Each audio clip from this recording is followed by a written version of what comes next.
जो हम ब्रेड खाते हैं, बिस्किट खाते हैं, या जो भी प्लास्टिक में चीज़ें बंद होती हैं, बोतलें बंद होती हैं, वो हमें हर एक बॉडी पार्ट को उसमें जो एनर्जी होती है वो टाइप का ग्लैंड को सप्लाई करते हैं, और ग्लैंड से what is survival consciousness sir? सबसे रिसेंट स्टोरी है, एक बंदा ने उनका थायराइड का थायरोग्लोसल सिस्ट 5 सेंटीमीटर का ट्यूमर से वो मेरे पास आया था, and after 9 months exact mechanism क्या होती है हीलिंग में, और आप किसी पेशेंट में कैसे उसको आइडेंटिफाई करते हैं कि यह मेथड उसको पहले हमें रिकमेंड करना है? वो जॉब फेलियर हो गया, फाइनेंशियल फेलियर्स हो गया, रिलेशनशिप फेलियर्स हो गया, उनको तुरंत आता है कि मैं क्यों जीऊँ इधर। इनफैक्ट मुझको तो अब ऐसा लगने लगा है कि this energy medicine is more powerful than modern allopathy medicine. या ऐसा भी नहीं है, इमरजेंसी के लिए तो जरूर हमको यूज करना ही पड़ेगा।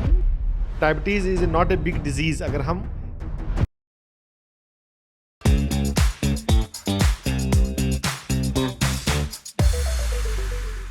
पीएमसी हिंदी के आज के इस स्पेशल एपिसोड में हम हीलिंग का असली अकल्ट स्पिरिचुअल मैकेनिज्म के बारे में जानेंगे। हमारे चक्रास, हमारे थॉट्स और हमारे इमोशंस का हेल्थ पर क्या प्रभाव है, साथ ही साथ हेरिडिटरी बीमारियों को ठीक करने का साइंस, इपिजेनेटिक्स के बारे में भी जानेंगे।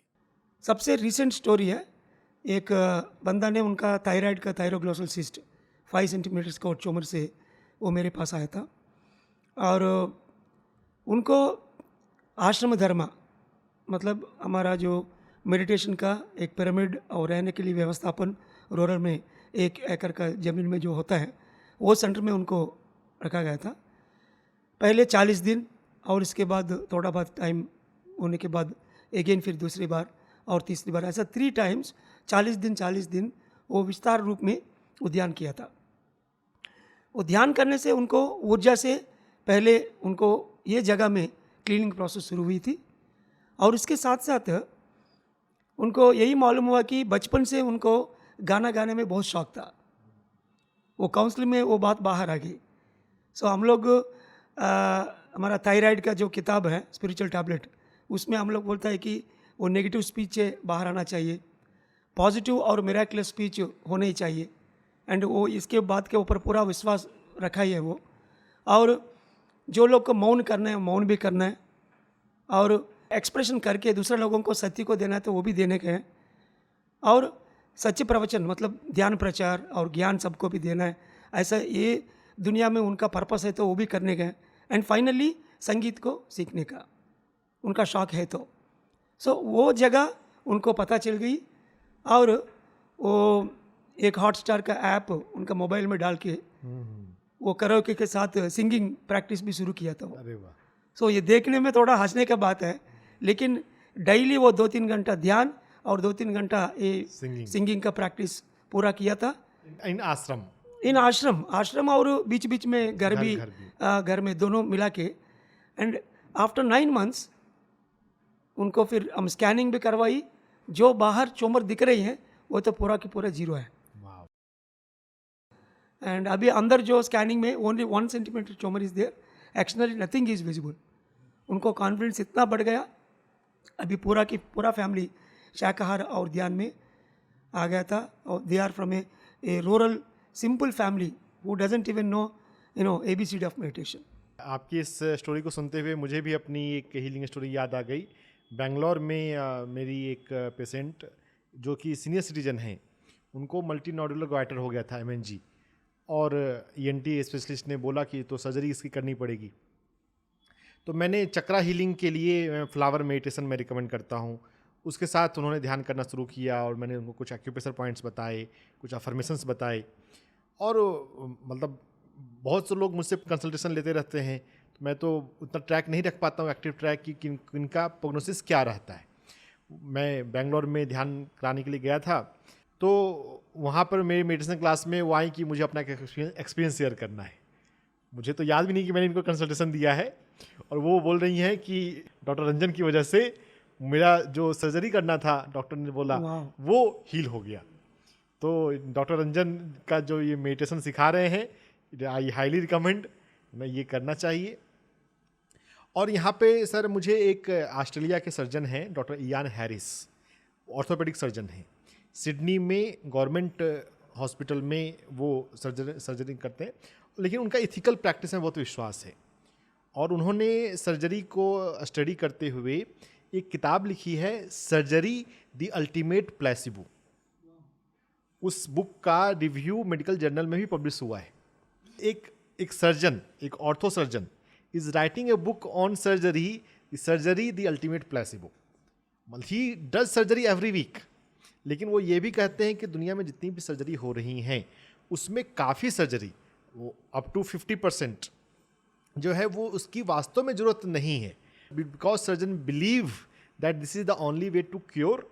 तो इस कारण से सर्जन के बिलीव से फिर वो पेशेंट का बिलीफ बन जाता है और वो इसको करते हैं। अगर हम इसका रैशनल एनालिसिस करें तो there are ways, there are methods जिससे हम काफ़ी सर्जिकल केसेस को नॉन सर्जिकल वे में भी हील कर सकते हैं। वाह। तो ये सर्जन कह रहा है। सर, मैं इसके मैकेनिज्म के बारे में थोड़ा सा, ऐसे तो आपने बताया कि जो थायरोग्लोसल सिस्ट था उसने आपने आश्रम धर्मा रिकमेंड किया और वो सिंगिंग कर रहा है, लेकिन एग्जैक्ट मैकेनिज्म क्या होती है हीलिंग में, और आप किसी पेशेंट में काउंसलिंग के माध्यम से कैसे उसको आइडेंटिफाई करते हैं कि यह मेथड उसको पहले हमें रिकमेंड करना है? या सी, ये बीमारी को ठीक करने में हम लोग 4 लेवल्स प्रपोज करते हैं। पहला लेवल है कि ऊर्जा की लेवल, एनर्जी लेवल में। जब आया था वैसे ही हम लोग बुखार के लिए पैरासीटामोल टैबलेट तुरंत दे देते हैं। ऐसा कोई भी बीमारी हो, पहले उनको विस्तार रूप में ध्यान, सामूहिक ध्यान ये सब में रखने से पहले उनको ऊर्जा मिलेगी। वो प्राणमय शरीर में जो इतना सारा विरोध है वो पूरा ठीक हो जाएगा, उनको थोड़ा सा आराम मिलेगा। और उसके बाद विजडम लेवल में वो विस्तार रूप में ज्ञान, उनको आध्यात्मिक किताबों से, काउंसलिंग से और सज्जन सांगत में उनको जो ज्ञान मिलेगा, वो ज्ञान से जड़ से ही प्रॉब्लम का जो रीज़न है वो पूरा दूर करने के लिए हमको मौका मिलेगा। सो इसलिए वो ध्यान करते हुए भी उनका अनुभव पूरा हम लोग लेने के लिए कोशिश करता है। वो अनुभव का हिसाब से उनको जन्म का पहले और अभी ये जन्म में जो वो कर रही है वो समय, और भविष्य में उनको क्या करने के हैं वो चीज़, ये तीनों जगह में भी एक अप्रोच होती है, दैट इज़ वन वे। और हर एक बॉडी पार्ट को वो जगह में जो चक्र है उसमें जो एनर्जी होती है वो टाइप का ग्लैंड को सप्लाई करते हैं, और ग्लैंड से और वो organ. So this cycle we know that chakra, gland and then organ. So ये चक्रा का ऊर्जा कैसे मेंटेन करते हैं, इसके पीछे इंटेलेक्चुअल लेवल में, आध्यात्मिक बुद्धि में कुछ ज्ञान होना चाहिए। सो पहले वो बीमारी का रूट का जो चक्रा क्या है वो चक्रा आइडेंटिफाई करके, वो चक्रा का ज्ञान ऐसी हो गया। रूट चक्रा में वो डर से बाहर आना और हार्ड वर्क बहुत करना, सर्वाइवल कॉन्शियसनेस में रहना। स्वादिष्टान चक्रा में इमोशनल में करना, ऐसा एक एक चक्रा में हम वो ज्ञान रूप में काम करता है। What is survival consciousness sir? Survival consciousness means ये धरती में आने के बाद कहीं ना कहीं समाज में हमको आगे बढ़ना है। कहीं के हमको लगता है कि ये दुनिया ठीक नहीं है, मैं इधर से मतलब मौत ले लेता हूँ, I want to commit suicide and go away from this life, इसमें कोई आनंद नहीं है, ऐसा बोल के लोग को वो सुसाइडल टेंडेंसी भी आ जाता है। और कई कई जगह में वो जॉब फेलियर हो गया, फाइनेंशियल फेलियर्स हो गया, रिलेशनशिप फेलियर्स हो गया, उनको तुरंत आता है कि मैं क्यों जीऊँ इधर। So they want to withdraw from the life, but one has to stand. उधर खड़ा रह के आगे बढ़ने के लिए हमेशा हमारे अंदर एक चैतन्य काम करना है कि that itself is a survival consciousness. We have to survive on this earth by hook और crook, because we came here to learn, to enjoy and to grow. तो ये सर्वाइवल कॉन्शियसनेस से बाहर आने के लिए या आप कौन सा मेथड यूज करते हैं? मतलब कैसे जो सब्जेक्ट है, जो पेशेंट गॉड है, वो कैसे नॉर्मल कंडीशन में आता है? सो यूजुअली वो लोग ध्यान करने से, ध्यान के माध्यम से जो सोचना गलत तरीके में जा रही है वो सबसे ज़्यादा जो है वो बंद हो जाएगा।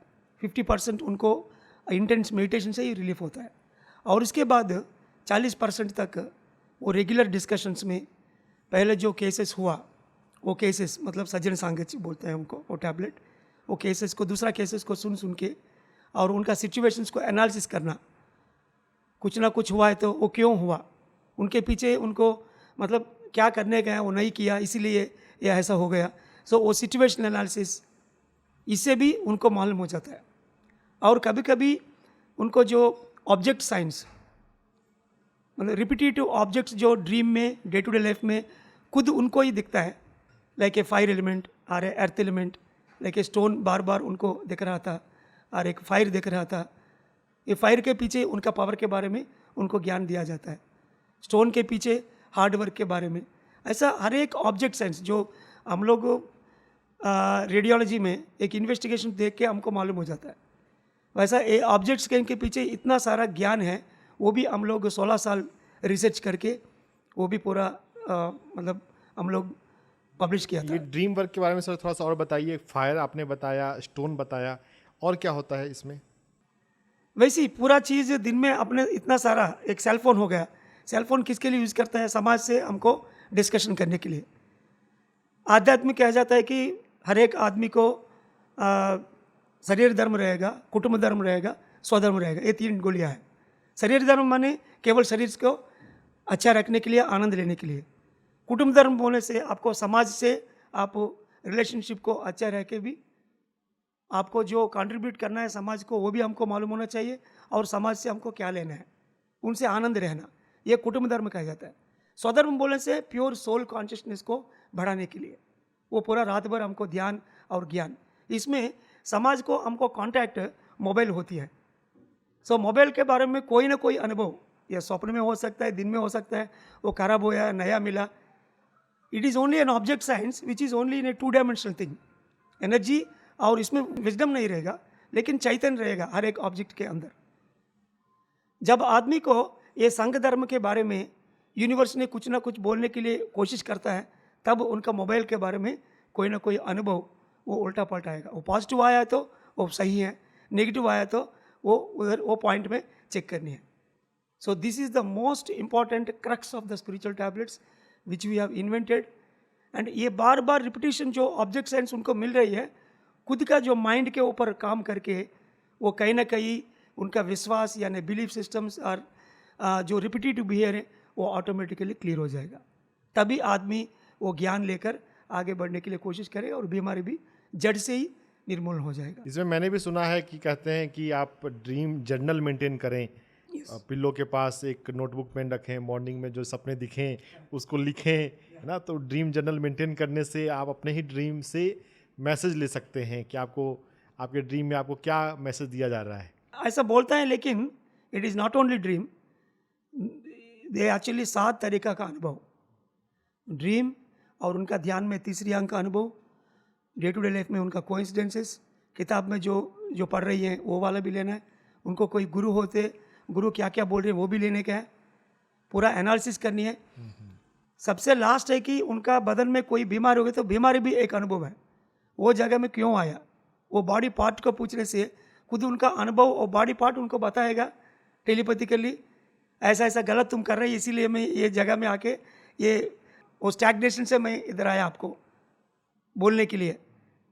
वो देखने में चमत्कार दिखता है। सो इसीलिए नॉट ओनली ड्रीम, ये 7 तरीका का अनुभव लेके हम वो डिसीज़ का जो रूट रीज़न है वो हम लोग इसके ऊपर काम करना। हाँ सर, मैं सर ऐसा मानता हूँ, मुझे लगता है कि जब पेशेंट बात कर रहा होता है तो उसका फोकस किन चीज़ों पे है, मतलब जैसे वो खाने के बारे में बोल रहा है या एनर्जी के बारे में बोल रहा है या अपने माइंड के बारे में बोल रहा है ना, तो पेशेंट जो समझता है, क्योंकि यहाँ पर हीलिंग कंसेप्ट तो काफ़ी डीप हैं, कई लेयर पे हैं, पंचकोश 5 लेयर पे है, तो जो सब्जेक्ट जो समझता है उससे ही अगर हम बात करें तो उसको फ़ायदा होगा। और कभी कभी मैं पेशेंट से भी पूछता हूँ कि आपको क्या लगता है आपको ये बीमारी क्यों आई होगी, है ना। ये थोड़ा सा डीप क्वेश्चन हो सकता है कुछ लोगों के लिए, खासकर जैसे अगर कोई कैंसर का पेशेंट हो ना। कभी मैं देखता हूँ अगर थोड़ा सा पेशेंट अगर मेंटली थोड़ा स्ट्रांग है तो मैं उससे पूछता हूँ कि आपको ये कैंसर आया है, आपको क्या लगता है आपको ये कैंसर क्यों आया है। तो ज़्यादातर लोग तो चुप हो जाते हैं कि मुझे पता नहीं ना, डॉक्टर ने बोला कि जेनेटिक होता है। तो फिर मैंने बोला जेनेटिक होता है, आपने एपिजेनेटिक्स का सुना है क्या ना। डॉक्टर ब्रूस लिप्टन का वर्क बहुत है, नेसा कैरे का है एपिजेनेटिक्स के ऊपर। इपिजेनेटिक्स से आप तो अच्छे से काम जानते हैं, मतलब जीन के अंदर की क्या कोडिंग है सिर्फ वही मैटर नहीं करता, जीन के बाहर का इन्वायरमेंट क्या है वो जीन के एक्सप्रेशन को, जिसको हम मेडिकल में बोलते हैं फिनोटाइप, वो फिनोटाइप मैटर करता है। तो environment in fact is more important than code of the gene. जो जीन के अंदर का जो कोड है, जेनेटिक कोड, उस पर ही दुनिया में ज़्यादा बातें फैल चुकी हैं, जेनेटिक बीमारियां। और फिर जब जेनेटिक बीमारियां हो जाती हैं तो लोग ऐसे गिव अप कर देते हैं कि अब तो जेनेटिक बीमारी है, तब तो कुछ हो नहीं सकता। कोई ब्रेस्ट कैंसर का पेशेंट है, अगर माँ को या दादी को या नानी को भी अगर ब्रेस्ट कैंसर था, तब फिर लगता है अब तो कुछ कर ही नहीं सकते, ये तो जेनेटिक में है, हेरिडिटरी है, तो यहाँ पे तो अब कुछ किया नहीं सकता, ये तो रहेगा ही रहेगा। इपिजेनेटिक्स के माध्यम से हम उसको भी हील कर सकते हैं। चीज़ें कई लेवल पे होती हैं और ये पूरी तरह से बातें समझने में तो कई लंबा समय लगता है। एक बार में पेशेंट जितनी बातें समझ सकता है वो 1 पॉइंट 2 पॉइंट ही समझ सकता है जनरली। कोई बहुत इंटेलेक्चुअल हो तो फिर उसको मैं 3 बातें बता सकता हूँ। तो मेरा काम एनर्जी पे मैं ज़्यादा करता हूँ, एक्यूप्रेशर पॉइंट्स पे। तो अगर क्लिनिक में अगर इन पर्सन मिलता है फिर तो मैं नीडल लगाता हूँ, जिसको एक्यूपंक्चर बोलते हैं, है ना। हाथों और पैरों के नीचे ज़्यादा सेफ रहता है एक्यूपंक्चर। नहीं तो मैं एब्डोमेन पे भी करता हूँ, स्काल पे भी करता हूँ, है ना, जिसको हम अध्यात्म में बोलते हैं ब्रह्मरंध्र। ये GV20 कहलाता है एक्यूपंक्चर में। तो बहुत सारे हेल्थ कंडीशन में मैं वहाँ भी नीडल लगाता हूँ। तो एक्यूपंक्चर एक्यूप्रेशर को थोड़ा समझना थोड़ा इजी होता है, इसलिए मैं उसको फेस पे रखता हूँ। और उसके बाद फिर EFT, अफर्मेशंस, कलर थेरेपी, और मैं सन एनर्जी और नेचर एनर्जी का काफ़ी उपयोग करता हूँ। अगर कोई ऐसी बीमारियाँ हैं जैसे फ्रोजन शोल्डर है, उसमें सन एनर्जी बहुत हेल्प करती है। जो हमारे पीठ की तरफ आने वाली बीमारियाँ हैं, काफ मसल्स के दर्द, एडी का दर्द, तो ऐसे पेशेंट अगर सनलाइट में बैठे 15 मिनट 20 मिनट तो इससे उनको बहुत बेनिफिट होता है। तो सन की एनर्जी का हम उपयोग मैं करवाता हूँ। नेचर का, फूलों का, पिछले 3 सालों से मैं फूलों पे बहुत काम कर रहा हूँ, उससे मुझे बहुत अच्छे रिजल्ट्स मिल रहे हैं। चक्राज से जोड़कर अगर हम थोड़ा समझ लें कि ये जो बीमारी है इसमें कौन सा चक्र कनेक्शन है, उस चक्र के फूल के साथ बैठकर ध्यान करें तो हीलिंग हो जाती है। और मेरे पास बहुत सारे इसके भी सक्सेसफुल केस स्टडीज़ हैं। तो एनर्जी के लेवल पे, चक्रा के लेवल पे, फिर माइंड के लेवल पे अफर्मेशन के माध्यम से ऐसे हम हीलिंग करते हैं। हीलिंग तो बहुत आसानी से होती है। इनफैक्ट मुझको तो अब ऐसा लगने लगा है कि this energy medicine is more powerful than modern allopathy medicine. हाँ, बस ये है कि इसको वॉइस धीरे धीरे मिलेगा। That is a profit industry, profit making industry, तो वो एक बड़ा सिस्टम बन चुका है। तो इसलिए वो दुनिया में ऐसे भी नहीं है, इमरजेंसी के लिए तो ज़रूर हमको यूज़ करना ही पड़ेगा। कहीं कोई एक्सीडेंट हो गया, मतलब वो गैनाप्स में, यहाँ पे सर, तो यहाँ पे एक बात मैं कहना चाहूँगा कि अगर किसी ने TCM एक्यूप्रेशर अगर ठीक से समझा हो, सुजोग ठीक से पढ़ा हो, तो बहुत सारी इमरजेंसी कंडीशन में भी इमरजेंसी एक्यूप्रेशर भी होता है ना, जिसमें बिना निडल भी आप, अब जैसे अगर मान लीजिएगा किसी को पैर में ब्लीडिंग हो रही है, तो पैर से जुड़ा हुआ सुजोग में ये दोनों फिंगर होती हैं। तो अगर हम बेस पे रबर बैंड लगा देते हैं तो इधर ब्लीडिंग जो है, इसमें फिर ब्लीडिंग थोड़ा सोल्यूशन स्लो हो जाएगा, कम हो जाएगा, पैर में भी ब्लीडिंग बंद हो जाएगा, है ना। तो ऐसे ब्लीडिंग के कंडीशन में हम सुजोग का यूज कर लेते हैं। इपिलेप्सी फिट्स हो तो फिट्स में कहते हैं कि मेडिकल में बस आप इप्टोइन का इंजेक्शन लगाएंगे, फिनोटोइन, सालों भर, और वो कई साल चलेगा, है ना। और यहाँ पर नाक के जस्ट नीचे यहाँ पे GV meridian, governing vessel meridian का एक एक्यूप्रेशर पॉइंट होता है, GV26। तो यहाँ पर अगर हम प्रेस करते हैं 1 मिनट के लिए, जिस समय किसी को फिट्स आ रहा हो, तो उसका फिट्स जल्दी सबसाइड कर जाता है। और फिर यहाँ पर वो बाद में काला रंग लगाता रहे घर में दिन 6 घंटे के लिए, तो उसका फिट्स आना बंद हो जाएगा। तो इमरजेंसी एक्यूप्रेशर भी है जो मोर देन 50% इमरजेंसी को भी हम टैकल कर सकते हैं। तो नॉलेज दुनिया में प्रॉपर फैलना चाहिए। सो ये इमरजेंसी के लिए हमारा पास भी, जो मैं अभी एक होलिस्टिक सेंटर हैदराबाद में चला रहा हूँ, लोग जो कैंसर और कोई सीरियस केसेस को कीमोथेरेपी, रेडियोथेरेपी में जब होता है, वो पीरियड में हम लोग 10 एनर्जी सपोर्ट्स बोल के एक कॉन्सेप्ट है, 10 एनर्जी सपोर्ट्स। अच्छा, एक ICCU में पेशेंट को कैसे ट्रीटमेंट किया जाता है, ऐसा ऊर्जा का प्रतिपक्ष है, मतलब बेड के ऊपर पिरामिड रहेगा और उनको क्रिस्टल्स भी हम लोग रखते हैं, हीलिंग क्रिस्टल्स, और को जो कर्टन्स रहेगा वो कर्टन्स हायर कलर का, मतलब वायलेट, इंडिगो, ब्लू, वो रखा जाता है। और पूरा रूम प्लांट से भरा हुआ है और ग्रीन एनर्जी। और सॉफ्ट इंस्ट्रूमेंटल म्यूजिक जो राग की हिसाब से वो म्यूज़िक भी मतलब वो सुनने की भी नहीं है, खाली वो फ्रीक्वेंसी वो रूम में चलाने के लिए वो भी रखा जाता है। और पेशेंट्स के अटेंडेंट्स वो लोग भी ग्रुप मेडिटेशन में बैठे एंड पूरा रूम को शाकाहार वातावरण में according to law of karma, so अहिंसा युक्त वातावरण में उनको रखने की वेजिटेरियन करना जाता है। एंड ऑल पॉजिटिव वर्ड्स, ऐसे नहीं कि तुमको ये प्रॉब्लम आया तुम मर सकेंगे, ये कितने साल डॉक्टर ने दिया, ये पूरा बातें चीतें बंद करके उनको हमेशा पॉजिटिव रखना। ऐसा 10 चीज़ों को लगातार रखने से आजकल दिन वो लोग कीमो और रेडियोथेरेपी में जाते हुए भी उनको साइड इफ़ेक्ट्स एकदम बिल्कुल ज़ीरो। डॉक्टर्स को भी कभी कभी ऐसा लगता है कि ये दवाई काम कर रहे हैं कि नहीं कर रहे हैं, क्योंकि उनको साइड इफ़ेक्ट्स नहीं आ रहे हैं। सो इसके ऊपर मैं रिसर्च पेपर के लिए भी कोशिश कर रहा हूँ, क्योंकि इमरजेंसी में तो दवाई लेना ही पड़ेगा। और इसके साथ साथ ये टन एनर्जी सपोर्ट्स लगाने से जो लोग ये कीमो रेडियो से इतना सारा इफेक्ट से कभी कभी वो डेथ का भी होता है, वो ज़रूर हम ज़ीरो में लेकर आ सकते हैं। That is what we are doing with that holistic environment in a hospital setup in Hyderabad. वाह, तो ये जो 10x चीज़ें हैं, तो हर एक कंसेप्ट को तो बहुत विस्तार में जानने और सीखने की ज़रूरत है। मैं सर थोड़ा सा, जो कि हमने मॉडर्न मेडिसिन की बात करी है, और इसी मॉडर्न मेडिसिन में लाइफ स्टाइल मेडिसिन इमर्ज हो रहा है ना, जहाँ पर लाइफ स्टाइल की कम्युनिटी है अमेरिका में, ACLM, American college of life style medicine, उसने तो डायबिटीज़ रिवर्सल पे कोर्स भी लॉन्च कर दिया है कि डायबिटीज़ को पूरी तरह से ठीक किया जा सकता है। टाइप 1 डायबिटीज़, टाइप 2 डायबिटीज़, हाँ। और उसके लिए डॉक्टर्स, फिजिशियंस के लिए कोर्स हो रहा है ACLM से प्रॉपर। अब तो मतलब diabetes is not a big disease, अगर हम उस कोर्स के कंटेंट को अगर हम समझ लें और जिम्मे उतार लें तो लाइफ स्टाइल मेडिसिन का कोर्स आप भी कर रहे हैं। लाइफ स्टाइल मेडिसिन जो इंडिया में उसकी जो सोसाइटी है ISLM, Indian society of life style medicine, उसका भी मैं मेंबर हूँ। और ये CMC वेल्लोर से जो किताब आई है लाइफ स्टाइल मेडिसिन, इसको मैंने थॉरली पढ़ा है और इस पर सीरीज ऑफ सेशन किए हैं। तो लाइफ स्टाइल मेडिसिन उसका क्या इफ़ेक्ट होता है हेल्थ पे, और जो आप स्पिरिचुअल टैबलेट में बहुत कुछ कर रहे हैं, लाइफ स्टाइल मेडिसिन किन किन जगहों पे बाउंड्री ओवरलैप होती है? या मैं ये लाइफ स्टाइल मेडिसिन बारे में सुनने के बाद वो British society of life style medicine BSLM UK से मैं न्यूकासल में वो कॉन्फ्रेंस अटेंड किया था।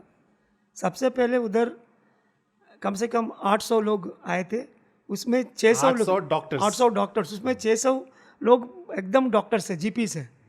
इतना लोग ये लाइफ स्टाइल मेडिसिन के और देख रही है और वो मतलब करने के लिए सोच रहे हैं। मतलब तभी मेरे को पता चल गया कि दुनिया ज़रूर बदल रही है। हाँ। और ये ज़रूर 25 साल से जो मैं कर रही हूँ, उनका 6 पिलर्स में मेंटल हेल्थ के हिसाब से पहले वो मेंटल हेल्थ को पूरा सच्ची तारीख में लेके आने के लिए starting with yoga, meditation, all the energy medicine उनको देना, और वो भी अच्छे से हो रही है। और न्यूट्रिशनल का जगह में लोगों को शाकाहारी बनने के लिए और उनको कैसा कैसा न्यूट्रिशन से उनको डिसीज़ को हम पूरा कंट्रोल कर सकते हैं, वो जगह भी हम लोग काम करना शुरू किया था। माइंड का सबसे बड़ा रोल है हमारे हेल्थ में, मतलब इतना, मतलब साइंस भी काफ़ी हद तक इस बात को समझ चुकी है और लाइफ स्टाइल मेडिसिन में ये चीज़ें आ रही हैं। बस लाइफ स्टाइल मेडिसिन को भी पॉपुलर थोड़े होने की आवश्यकता है। तो माइंड का रोल, एक 6 पिलर जो हैं उसमें एक पिलर है हो गया कि माइंड, स्ट्रेस, बेसिकली वो स्ट्रेस मैनेजमेंट के रूप में ज़्यादा बोलते हैं, मेंटल हेल्थ। सो न्यूट्रिशन पहले लोग हमारे पास जो आता है, बहुत सारे लोग मांसाहारी होती है। सो ये स्पिरिचुअलिटी में हम जो क्षमता और ग्रैटिट्यूड और non killing attitude, the law of Karma के हिसाब से पहले उनको शाकाहारी बनने के लिए हम लोग पूरा की पूरा उनको मतलब ज्ञान देते हैं। अहिंसा परमो धर्मा हमारा जो सिद्धांत है, गांधी जी का सिद्धांत और गौतम बुद्ध का सिद्धांत और जैन का सिद्धांत, हर सिद्धांत में वो शाकाहारी बनने से लिए अच्छा ही रहेगा। और ये बॉडी का वो भी सही न्यूट्रिशन है। सो उनको वो समझ में आने के लिए बोलने से वो लोग शाकाहारी बन जाते हैं। और कई कई लोगों को जो खाना उनको बॉडी को मतलब एक्सेप्ट नहीं कर पाता है, वो जगह में थोड़ा बहुत उनका ट्रायल एंड एरर में देख के जो चीज़ें बॉडी को सही नहीं है, क्योंकि एलर्जी हो जाती एलर्जी है। हो जाते हैं, वो वात पित्त कफ हाँ। अकॉर्डिंग टू दैट यस, या ये आयुर्वेद का वात पित्त कफ सर बहुत इंपॉर्टेंट है। मैं भी अपने प्रैक्टिस में बहुत यूज करता हूँ, और इनफैक्ट मैं यहाँ पर योग निद्रा और ब्रेथ वर्क भी जोड़ दे रहा हूँ करेक्ट। कि जो वात प्रकृति के व्यक्ति हैं, जो पित्त प्रकृति के व्यक्ति हैं, उनको मैं योग निद्रा जरूर रिकमेंड करता हूँ। मतलब योग निद्रा से बॉडी को रिलैक्सेशन होता है, और हार्वर्ड में वो PMR प्रोग्रेसिव मसल रिलैक्सेशन के रूप में किया जा रहा है। हार्वर्ड में mind body clinic doctor Herbert Benson ने बनाया हुआ है। और कफ प्रकृति के व्यक्ति को मैं ब्रेथ वर्क रिकमेंड करता हूँ, तो ताकि उनका जो वो कफ एक्सेस है वो मैनेज हो, और उनके नाड़ियों का ब्लॉकेज, ब्रेथ वर्क से नाड़ियों के ब्लॉकेज बहुत अच्छे खुलते हैं, ऐसा मुझे मेरे अनुभव में है। तो कफ प्रकृति व्यक्ति को ब्रेथ वर्क करना चाहिए। तो ये वात पित्त कफ ना, इसका विजडम भी इंटीग्रेटेड है आपके स्पिरिचुअल टैबलेट में और मेरे जीरो बजट हेल्थ सिस्टम में। तो न्यूट्रिशन में और क्या होती हैं सर? सो न्यूट्रिशन वही है, उनका बॉडी का मेक का हिसाब से जो चीज़ उनको लेनी है सही तरीके में वो भी देना। और पहले आप जो बोल रहा था 3 तरीका कारण हम लोग देखते हैं कि एक ही वो खाने पीने का कैसे रह रहे हैं, मतलब unscientific, unwanted, irregular dietary habits, पहले उनको करेक्ट करना, और उसके बाद unwanted, unscientific and irregular thoughts को, और उसके बाद रिलेशनशिप्स को बारे में। सो इसलिए वो खाना पीने की चीज़ में मिताहारी होना चाहिए, और पेट को इतनी तक देनी उतनी तक ही देनी है। जो जगह में उनको आनंद मिलेगा वो आनंद वाला चीज़ भी देना है, और शाकाहार भोजन होना चाहिए। लाइफ स्टाइल मेडिसिन में सर ये जो प्लांट फूड, जो शाकाहार है, वो प्लांट डाइट हम कह ही सकते हैं, प्लांट बेस्ड डाइट। कहीं कहीं पे प्लांट प्रीडोमिनेंट डाइट भी आता है, क्योंकि वो थोड़े से माइल्ड होते हैं, वो लोगों की आदत को तुरंत नहीं बदलना चाहते, वो पहले बोलते हैं पहले कम करो। खैर, प्लांट बेस्ड डाइट, इसमें एक कंसेप्ट लाइफस्टाइल मेडिसिन में बहुत अच्छा ये बोलते हैं, होल फूड प्लांट डाइट, मतलब अनप्रोसेस्ड डाइट भी होना चाहिए। अगर कोई वेजिटेरियन है और पिज्ज़ा बर्गर खा रहा है तो भी तो उसका हेल्थ प्रभावित होगा ही, क्योंकि जो प्रोसेस्ड फूड है उसमें फाइबर नहीं है, और अगर फाइबर नहीं होगा तो हमारे माइक्रोबायोम, यानी कि जो हमारे गट में, और गट क्या, स्किन पे और शरीर में हर जगह पे हमारे लिए हेल्पफुल और हेल्दी बैक्टीरियाज होते हैं, उन बैक्टीरिया को खाना नहीं मिलेगा जो फाइबर्स हैं, जिनको प्रीबायोटिक भी कहते हैं। प्रीबायोटिक और प्रोबायोटिक 2 कैटेगरी हो जाती है। तो अनप्रोसेस्ड फूड, होल फूड से वो हमें मिलता है। तो मतलब हमें जो हम ब्रेड खाते हैं, बिस्किट खाते हैं, या जो भी प्लास्टिक में चीज़ें बंद होती हैं, बोतलें बंद होती हैं, वो हमें कम से कम लेना चाहिए, लाइफस्टाइल मेडिसिन ये कहता है, और मैं भी कहता हूँ।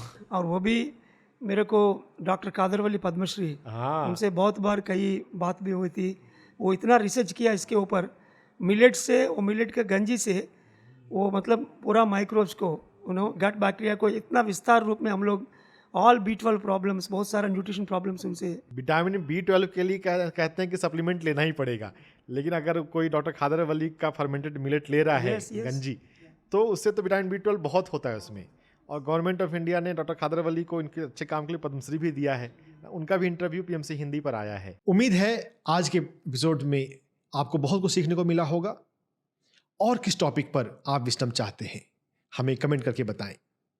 और इस तरह के डीप टॉपिक्स को देखने के लिए बने रहिए PMC हिंदी के साथ।